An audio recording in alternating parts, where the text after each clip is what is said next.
ሄሎ ጤና ይስጥልን ወደ መሃል ሚዲያ ቤተሰብ አሁን የደረሰልን ሰበር መረጃ ይዤ መጥቻለሁ። መረጃዎችን ከተለያዩ ምንጮች ለማጣራት ጊዜ ወስጃለሁ፣ አጣርቻለሁ። ለእናንተ ይሆናል ያልኩትን በጣም አጭር ሰበር መረጃ ነው ይዤ የቀረብኩት።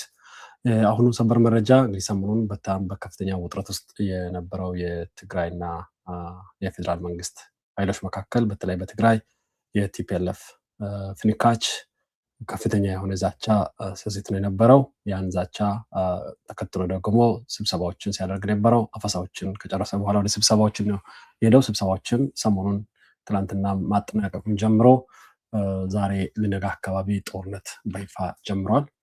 ጦርነቱን በይፋ መጀመሩን ከመንግስት መገናኛ ብዙሃን እስካሁን የተዘገበ ነገር የለም። ከቲፒኤልኤፍም ኦፊሻል ገጽ የተዘገበ የለም። ነገር ግን ወደ አካባቢ እማኞች ጋር ለመደወል ሞክሬያለሁ። በተለይ ሁመራና ከዛ አካባቢ ያሉ የሰበሰብኳቸው መረጃዎች አሉ። በፌስቡክ በውስጥ መስመር የደረሱኝ መረጃዎች አሉ። እንዲሁም ደግሞ የቲፒኤልኤፍ ደጋፊዎች የጻፉትንም ሶርስ በትግርኛውንም በአማርኛም የጻፉትንም ለማሰባሰብ ሞክሬያለሁ። መቼ የሚሆነው የሚለውን በዝርዝር አቀርባለሁ። የመረጃ ምንጮቼ 3 ናቸው። የመጀመሪያ የመረጃ ምንጬ በተለያዩ ማህበራዊ ሚዲያዎች የተጻፉ ናቸው።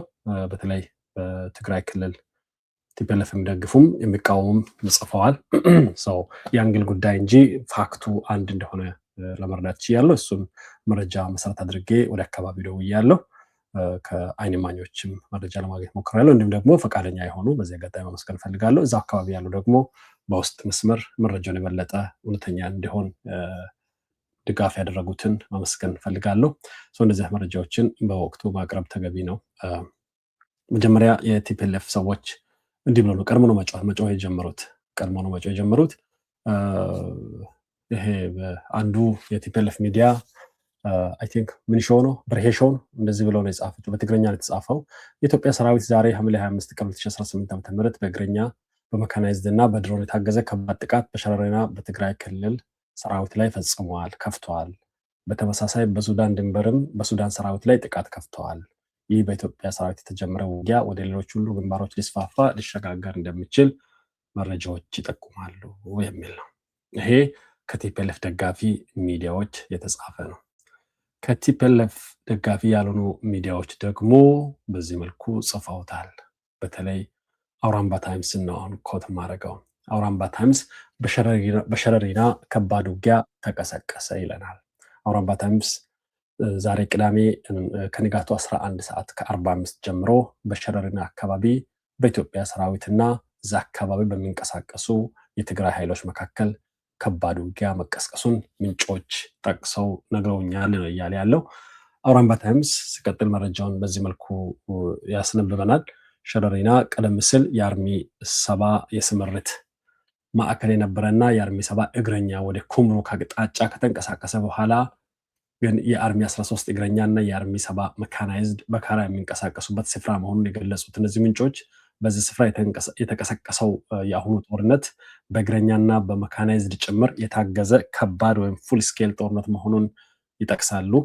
ይህ ክስተት በቅርቡ በተለያዩ የትግራይ ከተሞች በህወሓት ከፍተኛ አመራሮች እየተመራ ሲካሄድ የቆየውና ጦርነት ቀስቃሽ ይዘት ያላቸው መፈክሮች ያስተጋቡበትን ህዝባዊ ኮንፈረንስ መጠናቀቁን ተከትሎ የተቀሰቀሰ እንደሆነ ነው አውራምባ ታይምስ የሚናገረው። እንግዲህ ሰሞኑን እየታየ ካለው የሚዲያ ጦርነት አንጻር ዛሬ ንጋት ላይ የተቀሰቀሰው አሁንም የቀጠለው ጦርነት የከባድ ጦርነት ወደ ሌሎች ግንባሮች ሊስፋፋ የሚችል ስጋት መኖሩን ምንጮች ጠቁመዋል ይላል። ይሄ እንግዲህ በንጽጽር ከቲፒኤልኤፍ ተቃዋሚ ነው ማለት ይቻላል። ተቃዋሚ በኩል ነው ማለት ይቻላል። በሌላ መልኩ አንድ እንዲሁ የትግራይ የቲፒኤልኤፍ ደጋፊ እንዲህ ብሎ ጽፏል። ብልጽግና ጦርነት ጀምሯል ነው የሚሉት እነሱ። ብልጽግና በምዕራብ ትግራይ አቅጣጫ ጦርነት ጀምሯል። ዛሬ ጠዋት 12 ሰዓት ገደማ ነው የሚለው። ሌሎቹ 11 ነው ያሉት። ይሄ ደግሞ በ12 ሰዓት ገደማ የተጀመረ ከባድ መሳሪያ ድብደባ እስካሁን ቀጥሏል ይላል። እንግዲህ በእግረኛም በመካናይዝድም ነው ይላል። ምዕራብ ትግራይን ወሮ የያዘው ብልጽግና በሸረሪና ጦርነት በይፋ ለኩሷል ይላል። እንግዲህ ይሄ ቀድሞ መጮህ ነው። ቀድሞ መጮህን የሚያመላክት ነው። እኔ በበኩሌ መጀመሪያ የሰበሰብኩትን መረጃ የመጀመሪያውን በማህበራዊ ድረገጽ ለጥፍ ያለው እንዲህ ነው የሚለው። ከኢትዮጵያ እና በሱዳን ድንበር አካባቢ ከሚገኙ የዓይን እማኞችና የመስክ ምንጮች አሁን እንደደረሱኝ የለጠፍኩት።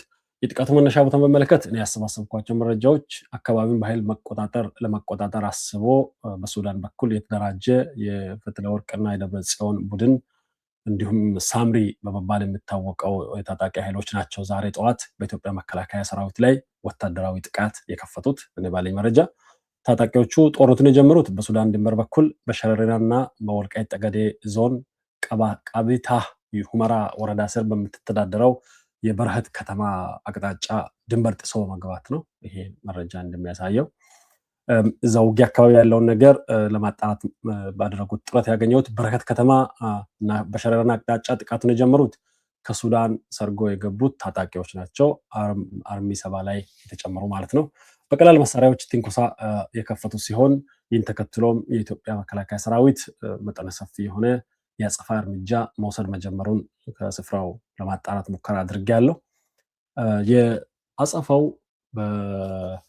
በድሮንና በመድፍ የታገዘ አጸፋ ነው። አሁን ላይም ይህን መረጃ በማቀርብበት ጊዜም በመረጃውን ሳጣራ ከደቂቃዎች በፊት ማለት ነው ከሁመራ ወደ በረሃት ከተማ እና ሸረሪና አቅጣጫ ከፍተኛ የሆነ የመድፍ ድብደባ እየተካሄደ እንደሆነ ነው የዓይን እማኞች የነገሩኝ። በሰማይ ላይም የድሮን እንቅስቃሴ በሰፊው በግልጽ እየታየ ነው ብለዋል።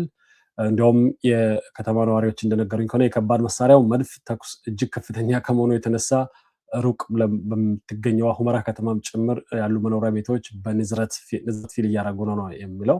እንግዲህ የመከላከያ ሰራዊት የወሰደው እርምጃ በበረሃትና ሸረሪና አቅጣጫ የተጀመረውን የተኩስ ልውውጥ ተከትሎ በአካባቢ ከፍተኛ ወታደራዊ ውጥረት እንዳዣበበም ለማወቅ ተችሏል። የኢትዮጵያ መከላከያ ሰራዊት የተከፈተበትን ይህንን ጥቃት ሙሉ በሙሉ ለማመከትና ለመደምሰስም በከፍተኛ ዝግጅት ላይ መሆኑን ከስፍራው የወጡ መረጃዎች ያመለክታሉ። እንግዲህ ብዙ መረጃዎች ናቸው አሁን እየወጡ ያሉት። ህወሓት እንደዛተው እንደተናገረው መረጃዎች ጦርነቱን በዚህ መልኩ ከፍቷል። እንግዲህ አንድ መረጃ ሰነድ ወጥቷል። እሱን በጠዋቱ ፕሮግራም በሰፊ ያቀርባል ብዬ ነበር። በዛ ሰነድ ላይ ሰነዱን በዚሁ አድርጌ ላቀርብ በከፍተኛ ምስጢራዊ ሰነድ ነው ሾልኮ የገባው እጃችን። ምናልባት በፌስቡክ ላላችሁ ቀደም ብዬ ለጥፍ ያለው የአስመራውን የጥፋት ህብረት እና ያልተቀደሰ ጋብቻን የሚመለከት ከወታደራዊ ምንጮች የወጡ ሰነዶች ናቸው። በቅርቡ የሱዳን ሉዓላዊ የሽግግር ምክር ቤት ሊቀመንበር ጀነራል አብዱልፈታህ አልቡርሃን ለአንድ ቀን የስራ ጉብኝት በሚል ሽፋን ወደ አስመራ መግባታቸው ይታወቃል። ሆኖም ከዚህ ጉብኝት ጀርባ ያለው እውነት የዲፕሎማሲ ሴራ ሳይሆን ጸረ ኢትዮጵያ ሴራ መሆኑን የደህንነት ምንጮች አረጋግጠዋል። ሰነዱም እጃችን ገብተዋል። በዚሁ ዕለት በአስመራ ምስጢራዊ ስብሰባ ላይ የኤርትራ ከፍተኛ ወታደራዊና የደህንነት ሹሞች እንዲሁም የጽንፈኛው ህወሓት ከፍተኛ አመራሮች ተገኝተዋል። በተለይ ከህወሓት የተገኙት ዶክተር ደብረጽዮን ገብረ ሚካኤል፣ ወይዘሮ ፈትለወርቅ ገብረ እግዚአብሔር መንጆሪ ነው። የደህንነቱ ሰው አቶ ጌታቸው አሰፋ እና ሌሎችም የህወሓት ታጣቂ አዛዦች በዚህ ታድመዋል። ይህ ስብስብ በግልጽ የሚያሳየው አንድ ሀቅ አለ። የኢትዮጵያ ታሪካዊ ጠላቶች እንዲሁም የውስጥ አርበኞች የጥፋት ፍማቸውን ዳግም በአንድ ወረቀት ላይ ያኖሩበት ቀን ነው። ሐምሌ እንግዲህ ለቀናት ሲቀር ነው የተጀመረው። በዚህ ስብሰባ ላይ ስምምነት ላይ ተደርሷል። በዚህ ስብሰባ ላይ የተደረሰበት ስምምነትም መረጃው እጃችን ገብቷል። የስምምነቱ የፖለቲካ ቁማር ሳይሆን የኢትዮጵያ ሉዓላዊነትን ለመገዳደርም የታለመ ቴክኒካል እብደት ነው ማለት ይቻላል። ስምምነቱን ሳይ የተሰማኝ ስሜት እሱ ነው። ስምምነቱ ዋና ዋና ነጥቦችን በዚህ መልኩ ላቅርብ። 4 ዋና ዋና ነጥቦችን ይዟል ስምምነቱ። አስመራ የተደረገው ስምምነት የመጀመሪያ ስምምነት የጦርነት አዋጅ ነው። እንግዲህ ዛሬ ተግባራዊ አድርገዋል። እሱ ስምምነት ተፈጽሟል። ህወሓት በያዝነው የሐምሌ ወር መጨረሻ ላይ ዳግም ጦርነት እንዲከፍት ተስማምተዋል። ሁለተኛ ስምምነት የትግራይ ሉዓላዊነት የሚል ነው። በጦርነቱ በተከፈተ ቅጽበት አሁን የምንጠብቀው እሱ ነው። ጦርነቱን ዛሬ ከፍተዋል። በጦርነቱ በተከፈተበት ቅጽበት ትግራይን እንደ ሉዓላዊ ሀገር ማወጅ የደብረጽዮን ስምምነት ነው። በሶስተኛነት የተስማሙት ዓለም አቀፍ ሽፋን R2P ፕሪቴክስ የሚባል አዋጅ አለ። እሱን አዋጅ ተከትሎ ሱዳንና ኤርትራ የተባበሩት መንግስታት ድርጅትን ሪስፖንሲቢሊቲ ቱ ፕሮቴክት ወይም R2P የመጠበቅ ኃላፊነት በሚል መሪህ በማጣቀስ የሰብአዊ ድጋፍ በሚል ሰበብ ወደቦቻቸውን ክፍት ማድረግ ስምምነት ነው። አራተኛውና ስምምነቱ የመጨረሻው የጦር መሳሪያ ፍሰትን በሰብአዊ እርዳታ ስም ከግብፅና ከሌሎች ሀገራት የሚሰበሰበውን የጦር መሳሪያ በገፍ ወደ ትግራይ ማስገባትም ስምምነታቸው ነው። ግን ለዚህ ሁሉ የትግራይ ጦርነት መጀመር ግዴታዋ የመጀመሪያ ነጥብ ነው። እሱ ተጀምሯል። 2 3 4 የምናየው ነው የሚሆነው። ይህ እቅድ ህወሓት ከታሪክ ምንም እንዳልተማረ የሚያሳይ የፖለቲካ ክሳራ ነው በእኔ ግምገማ። አር2ፒ የተሰኘው ዓለም አቀፍ መርህ ለጦር መሳሪያ ማጓጓዣነትና ሀገር ለማፍረስ ሊጠቀሙበት ማሰባቸውም ሴራው ምን ያህል የረከሰ እንደሆነ በዓለም አቀፍ ህግ ፊትም ተቀባይነት የሌለው መሆኑ ያጋልጣል። ባይዘው ሰነድ ለተለያዩ ዓለም አቀፍ ተቋማት ደርሷል። ከዚህ ሁሉ ጀርባ ያለው ዋነኛው ሞተር ማን ነው ብለን ስንጠይቅ ግብጽ ናት። ሰሞኑን የኤርትራው ጀነራል ፍስሐ መንጁስ የኤርትራ ያልኩት ሆን ብዬ ነው፣ ትግራይ ውስጥ የሚሆነው ነገር በሙሉ ለኤርትራ ጥቅም ለኤርትራውያን እጅ ስለወደቀ ነው። ወደ ካይሮ በማቅናት ከግብጽ የስለላና ደህንነት ከፍተኛ አመራሮች ጋር መክረዋል። በግብጽ በኩል የጦር መሳሪያ ድጋፍ እንደሚገኝም ሙሉ ማረጋገጫ ተቀብለው ነው የተመለሰው። ይህ የጂኦፖለቲካ ትንቅንቅ ግልጽ እየሆነ መጥቷል። አሁን ግብጽ በታላቁ የህዳሴ ግድብ ላይ ያላትን ተስፋ መቁረጥ ኢትዮጵያን በውስጥ ጦርነት በማተራመስ ለመቀልበስ የምታደርገው መፍጨርጨር የመጨረሻው ሙከራ ነው።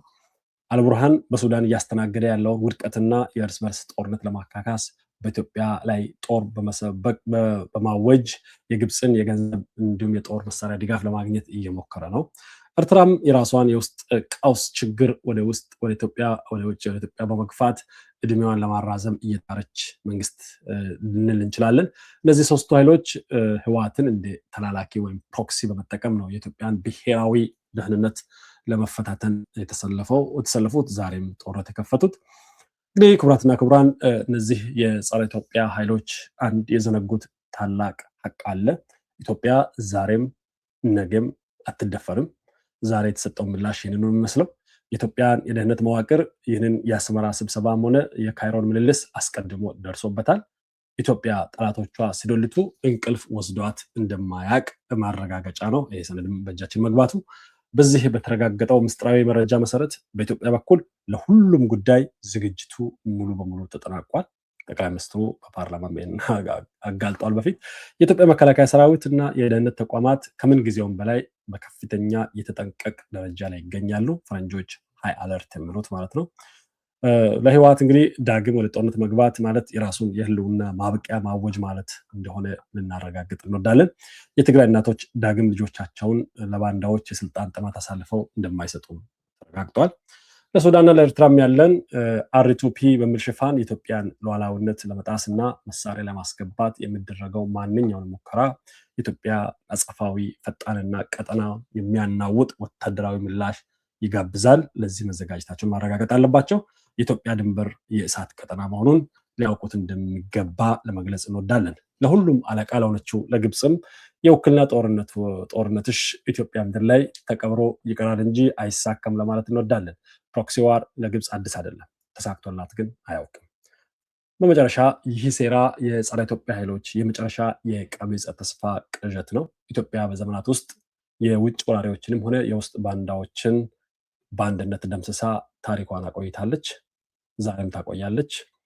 ወደፊትም ይሄ ነው የሚቀጥለው።